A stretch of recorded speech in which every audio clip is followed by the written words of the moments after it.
नमो नमः। मैं हूं ममता ठाकुर और आपका बहुत बहुत स्वागत है। आज हम 8वीं कक्षा की संस्कृत की पाठ्य पुस्तक रुचिरा भाग 3 का तृतीय पाठ तीसरा पाठ पढ़ेंगे। इसका नाम है डिजी भारतम, अर्थात डिजिटल भारत, डिजिटल इंडिया पर आधारित ये अध्याय है।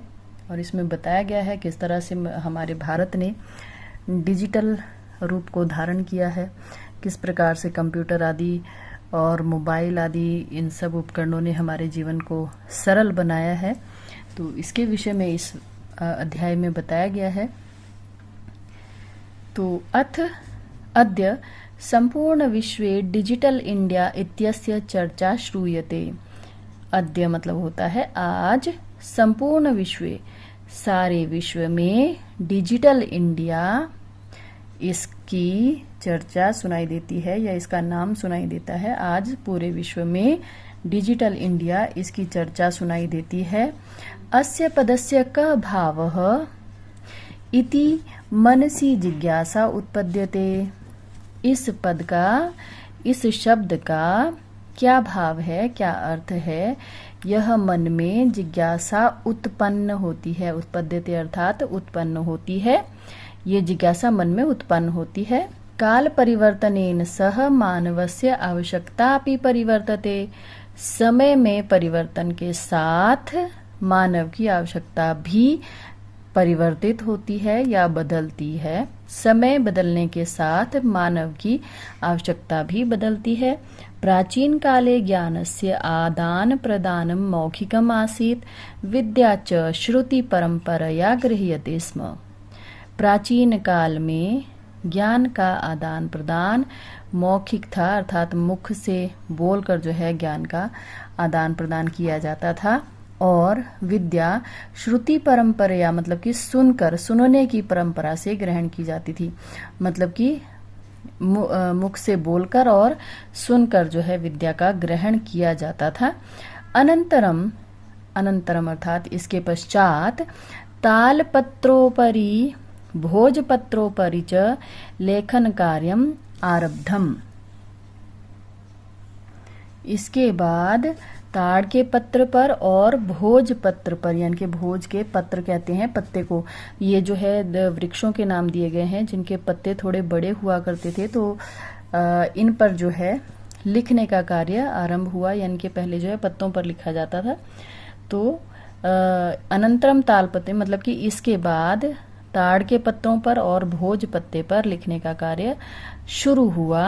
परिवर्तिनी काले कर्गदस्य लेखन्याः च आविष्कारेण सर्वेषाम् एव मनोगतानां भावानां कर्गदोपरि लेखनम प्रारब्धम।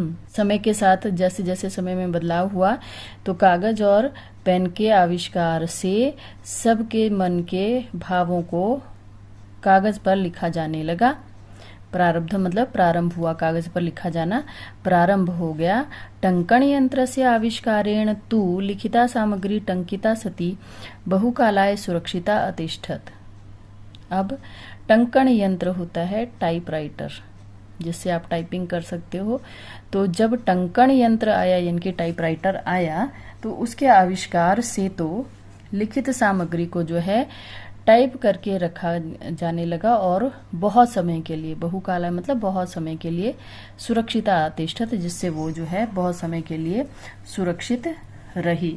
यानी कि जब उसको टाइपराइटर के द्वारा जो है लिखकर हम जो है बहुत समय के लिए उसको अपने पास सुरक्षित रख सकते थे। वैज्ञानिक प्रविधेः प्रगति यात्रा पुनरपि अग्रे गता। विज्ञान जो तरक्की कर रहा था वो यात्रा जो है फिर भी आगे बढ़ती गई।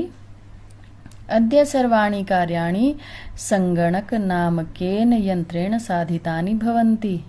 कि आज सभी कार्य जो है कंप्यूटर नामक यंत्र से संपन्न किए जाते हैं। समाचार पत्राणि पुस्तकानि च कंप्यूटर माध्यमेन पठ्यन्ते लिख्यन्ते च।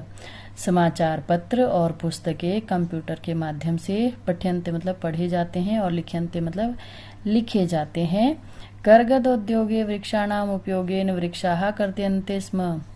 कर्गद उद्योगे मतलब कागज के उद्योग में, वृक्षाणाम उपयोगेन वृक्षों के उपयोग से वृक्ष कागज बनाने के लिए कागज के उद्योगों में वृक्षों का उपयोग होता था, क्योंकि वृक्षों की सहायता से कागज बनता है, तो इसलिए कागज बनाने के लिए वृक्षों के उपयोग से जो है वृक्षों का काटा जाना शुरू हो गया था, यानी कि वृक्ष काटे जाते थे उसके लिए। परम संगणकस्य अधिकाधिक प्रयोगेण वृक्षाणां कर्तने न्यूनता भविष्यति इति विश्वासः। परंतु संगणक कहा जाता है कंप्यूटर को, तो कंप्यूटर के अधिक से अधिक प्रयोग से वृक्षों का कर्तन मतलब कि वृक्षों का काटा जाना कम होगा, ऐसा विश्वास है। ऐसा माना जाता है कि जब कंप्यूटर का अधिक से अधिक प्रयोग होगा तो वृक्ष जो है कम काटे जाएंगे, ऐसा माना जाता है। अनेन पर्यावरण सुरक्षायाः दिशि महान उपकारो भविष्यति। इससे पर्यावरण की सुरक्षा की दिशा में महान उपकार होगा, कि इससे पर्यावरण सुरक्षा होगी, क्योंकि जितना ज़्यादा हम लोग कंप्यूटर का इस्तेमाल करेंगे उतना ही वृक्ष कम काटे जाएंगे और हमारा पर्यावरण जो है सुरक्षित रहेगा। यदि आप चैनल पर नए आए हैं तो चैनल को सब्सक्राइब ज़रूर कीजिएगा, क्योंकि हिंदी और संस्कृत दोनों विषय आपको इसी चैनल पर आसानी से उपलब्ध हो जाएंगे, इसलिए चैनल को लाइक, शेयर और सब्सक्राइब जरूर करें। अधुना आपणे वस्तु क्रयार्थम रूप्यकाणाम अनिवार्यता नास्ति। अधुना मतलब आजकल दुकान में वस्तुएं खरीदने के लिए रुपयों की ज़रूरत नहीं है।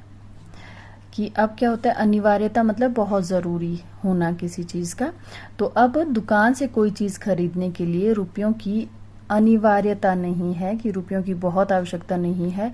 अब क्यों नहीं है, अब कोई भी वस्तु रुपयों के बिना तो नहीं खरीदी जा सकती, लेकिन क्यों नहीं है उसका आगे उत्तर दिया गया है। उन्होंने क्या कारण बताया है इसका, कि डेबिट कार्ड, क्रेडिट कार्ड इत्यादयः सर्वत्र रूप्यकाणां स्थानं गृहीतवन्तः, कि डेबिट कार्ड और क्रेडिट कार्ड इत्यादि ने सभी जगह रुपयों का स्थान ले लिया है। वित्त कोश कहते हैं बैंक को, तो वित्त कोशस्य चापि सर्वाणि कार्याणि संगणक यंत्रेण संपाद्यन्ते, कि बैंक के भी सभी कार्य संगणक यंत्रेण मतलब कि इसी से कंप्यूटर से ही संपन्न किए जाते हैं।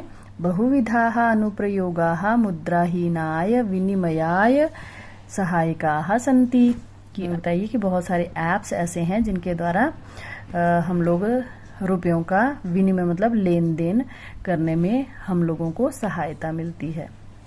कुत्रापि यात्रा करणीया भवेत रेल यान यात्रा पत्रस्य वायुयान यात्रा पत्रस्य अनिवार्यता अद्य नास्ति।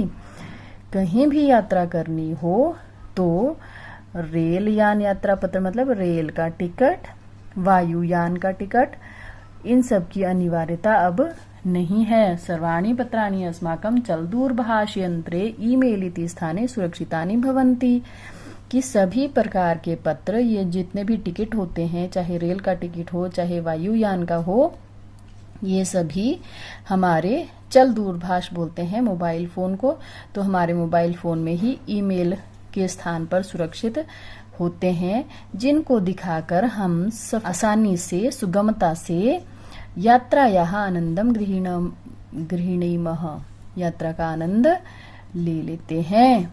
चिकित्सालये अपि, चिकित्सालय में भी, चिकित्सालय कहते हैं अस्पताल को, तो अस्पताल में भी उपचार कराने के लिए, उपचारार्थ मतलब उपचार कराने के लिए, इलाज कराने के लिए रूप्यकाणां रुपयों की आवश्यकता अद्य न अनुभूयते, आवश्यकता अब अनुभव नहीं होती। चिकित्सालय में भी इलाज कराने के लिए रुपयों की आवश्यकता अब अनुभव नहीं होती है।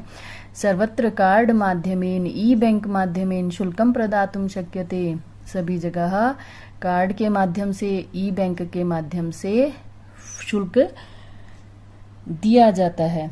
शुल्क मतलब कि फीस। तो तद्दिनम न अति दूरम, वह दिन अधिक दूर नहीं है जब हम सब हाथ में केवल एक मोबाइल फोन लेकर सारे कार्य ही सवारेंगे। साधु तुम समर्था, भविष्य में सारे कार्य ही करने में समर्थ होंगे। वो दिन बहुत दूर नहीं है जब हम हाथ में केवल एक फोन लेकर ही सारे कार्य जो है आसानी से कर पाएंगे।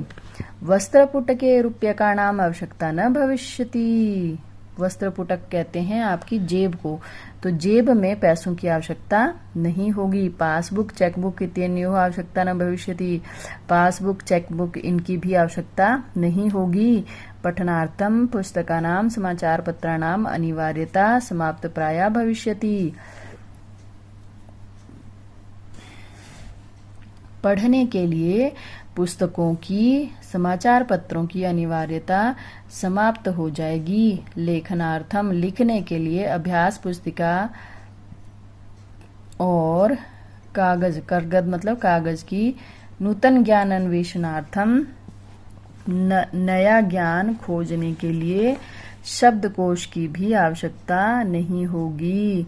अपरिचित मार्गस्य ज्ञानार्थम मार्गदर्शकस्य मानचित्रस्य आवश्यकता यह अनुभूति अपि न भविष्यति। अपरिचित मार्ग मतलब जिस मार्ग के बारे में आपको ज्ञान नहीं है, जिस रास्ते का पता नहीं है, उसका ज्ञान कराने के लिए भी आपको मार्गदर्शक मानचित्र की आवश्यकता नहीं होगी। एतत् सर्वम् एकेनैव यंत्रेण कर्तुं शक्यते। ये सब कुछ एक ही यंत्र से किया जा सकता है। शाकादि क्रयार्थम, शाकादि मतलब सब्जी आदि खरीदने के लिए, फल खरीदने के लिए, विश्राम गृह में कमरा बुक कराने के लिए, चिकित्सालय मतलब अस्पताल में फीस देने के लिए, विद्यालय महाविद्यालय में फीस देने के लिए, और किम बहुना, और क्या कहें, किम बहुना मतलब और क्या कहें, इससे ज्यादा और क्या बताएं, और तो और दान भी देने के लिए हम फोन का ही इस्तेमाल करेंगे, यानी कि दान देने के लिए भी फोन ही मतलब काफी है। डिजि भारतम इति अस्याम दिशि वयम भारतीयाः द्रुतगत्या अग्रेसरामः।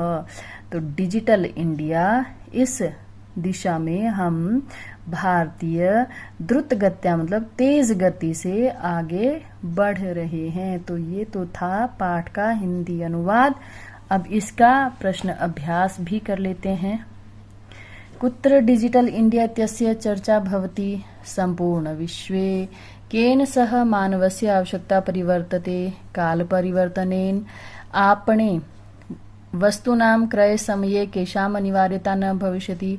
आपने मतलब दुकान में वस्तुएं खरीदने के समय किन की जरूरत नहीं होगी। तो रुपये का नाम मतलब रुपयों की। कहाँ पर डिजिटल इंडिया इसकी चर्चा होती है। किसके साथ मानव की आवश्यकता परिवर्तते मतलब बदलती रहती है। कस्मिन् उद्योगे वृक्षाः उपयुज्यन्ते। किस उद्योग में वृक्षों का उपयोग होता है। तो अभी पाठ में पढ़ा था हमने कि कागज के उद्योग में, तो उसको संस्कृत में लिखेंगे करगद उद्योगे, करगद उद्योगे। अद्य सर्वाणि कार्याणि केन साधितानि भवन्ति। आज जो है सभी कार्य किसके द्वारा सफल होते हैं। तो संगणक यंत्रेण कंप्यूटर के द्वारा। दूसरा प्रश्न है पूर्णवाक्येन उत्तरात्। प्राचीन काल में विद्या कैसे ग्रहण की जाती थी। तो मौखिक रूपेण या मुखेन। तो आप पूर्ण वाक्य मतलब आपको पूरा वाक्य लिखना है। प्राचीन काले विद्या मौखिक रूपेण गृह्यते स्म। दूसरा प्रश्न वृक्षाणाम कर्तनम कथम न्यूनताम यास्यति। वृक्षों का काटा जाना किस प्रकार से कम होगा। तो उत्तर होगा वृक्षाणाम कर्तनम संगणकस्य प्रयोगेण न्यूनताम यास्यति। चिकित्सालये कस्य आवश्यकता अद्य न अनुभूयते। चिकित्सालय में आज किसकी आवश्यकता अनुभव नहीं होती। तो उत्तर होगा चिकित्सालये रूप्यकाणाम आवश्यकता अद्य न अनुभूयते। वयम कस्याम दिशि अग्रेसराम। वयम डिजि भारतम इति दिशि अग्रेसरामः। वस्त्रपुटके केशाम आवश्यकता न भविष्यति। तो वस्त्रपुटके रूप्यकाणाम की जेब में रुपयों की आवश्यकता नहीं होगी। आगे तीसरा प्रश्न है प्रश्न निर्माण करें। भोजपत्रोपरि लेखनम आरब्धम। लेखनम के स्थान पर आप किम लिखोगे और बाद में प्रश्नवाचक चिन्ह लगाओगे। लेखनार्थम कर्गदस्य आवश्यकता अनुभूति ही न भविष्यति, लिखने के लिए कागज की आवश्यकता की अनुभूति न होगी। तो कर्गदस्य की जगह हो जाएगा कस्य और प्रश्नवाचक चिन्ह। विश्राम गृहेषु की जगह हो जाएगा केषु, कि विश्राम गृहों में क्या कमरा बुक किया जा सकेगा। सभी पत्र फोन के द्वारा सुरक्षित रहेंगे। कस्मिन, चल दूरभाष यंत्र की जगह हो जाएगा कस्मिन। वयम उपचारार्थम किमर्थम, वयम किमर्थम चिकित्सालयम गच्छामः। उसके बाद विशेषण विशेष्य से मेल कीजिए। तो मौखिकम इसका हो जाएगा ज्ञानम। दूसरा है मनोगताः, इसका हो जाएगा कार्याणि। तीसरा है टंकिता ग, इसका हो जाएगा काले। और महान, इसका हो जाएगा उपकारः, महान के लिए महान के साथ उपकारः जुड़ेगा। और मुद्रा विहीनः विनिमयः, और ये कार्याणि जुड़ा है ख भाग के साथ, यानी कि मनोगताः कार्याणि। उसके बाद अगला प्रश्न है संधि करें। पदस्य अस्य पदस्यास्य तालपत्र उपरि तालपत्रोपरि च जमा अतिष्ठत चातिष्ठत, च के पीछे आ की मात्रा लगी हुई है, फिर ये बना है चातिष्ठत। कर्गदोद्योगे, कर्गद कर, ये ग है यहाँ पर, म नजर आ रहा होगा। कर्गदोद्योगे क्रय जमा अर्थम क्रयार्थम, इति जमा अनयोः इत्यनयोः, उपचार जमा अर्थम उपचारार्थम। और हलंत दिया हुआ है म, तो यहाँ पर हम लोग हलंत करेंगे। तो उदाहरण के आधार पर नीचे लिखे गए लघु वाक्य निर्माण कीजिए। तो ये आप लोग खुद कर सकते हो, ठीक है। यहाँ पर किए हुए भी हैं, जिसकी पुस्तक मेरे पास है उसने किए भी हैं। देखते हैं ये सही किए हैं या नहीं। जिज्ञासा मम मनसि वैज्ञानिका नाम विषय जिज्ञासा अस्ति। आवश्यकता आवश्यकता, अद्यत्वे लेखनार्थम कर्गदस्य आवश्यकता नास्ति, ठीक है। लेखन सामग्री वृक्षाणाम वल्कल है, तो वल्कल भी ठीक लिखा है, वल्कलेन नियमित, मतलब कि लेखन सामग्री जो है वृक्षों की छाल से बनाई जाती है। पर्यावरण सुरक्षा हमारा कर्तव्य है, बिल्कुल सही लिखा है। विश्राम गृहम नगरे विश्राम गृहम अस्ति, ये भी बिल्कुल सही लिखा है। अब शायद ये 7वां प्रश्न अंतिम प्रश्न है इसका। भिक्षुकाय धनम ददातु, इसमें जो आपको चतुर्थी विभक्ति की का प्रयोग करके इनको भरना है। तो छात्र का छात्राय हो जाएगा, निर्धन का निर्धनाय हो जाएगा। अहम निर्धनाय वस्त्रम ददामि। और लतायै पठनम रोचते। और निर्धनाय अगर आप एक निर्धन को दे रहे हो तो चतुर्थी विभक्ति एक वचन लगेगा, अदरवाइज आप चतुर्थी विभक्ति बहुवचन भी लगा सकते हो। ये डिपेंड करता है कि आप कितने निर्धनों को वस्त्र दे रहे हो। एक को दे रहे हो तो निर्धनाय आएगा, दो को दे रहे हो तो निर्धनाभ्याम, और बहुत सारे गरीबों को दे रहे हो तो निर्धनेभ्यः आएगा। रमेशः सुरेशाय अलम और नमः अध्यापकाय नमः, यहाँ पर लिखा नहीं है, मैं लिख देती हूँ, अध्यापकाय नमः। इसके साथ ये वीडियो समाप्त होती है। वीडियो को अंत तक देखने के लिए आपका बहुत बहुत धन्यवाद।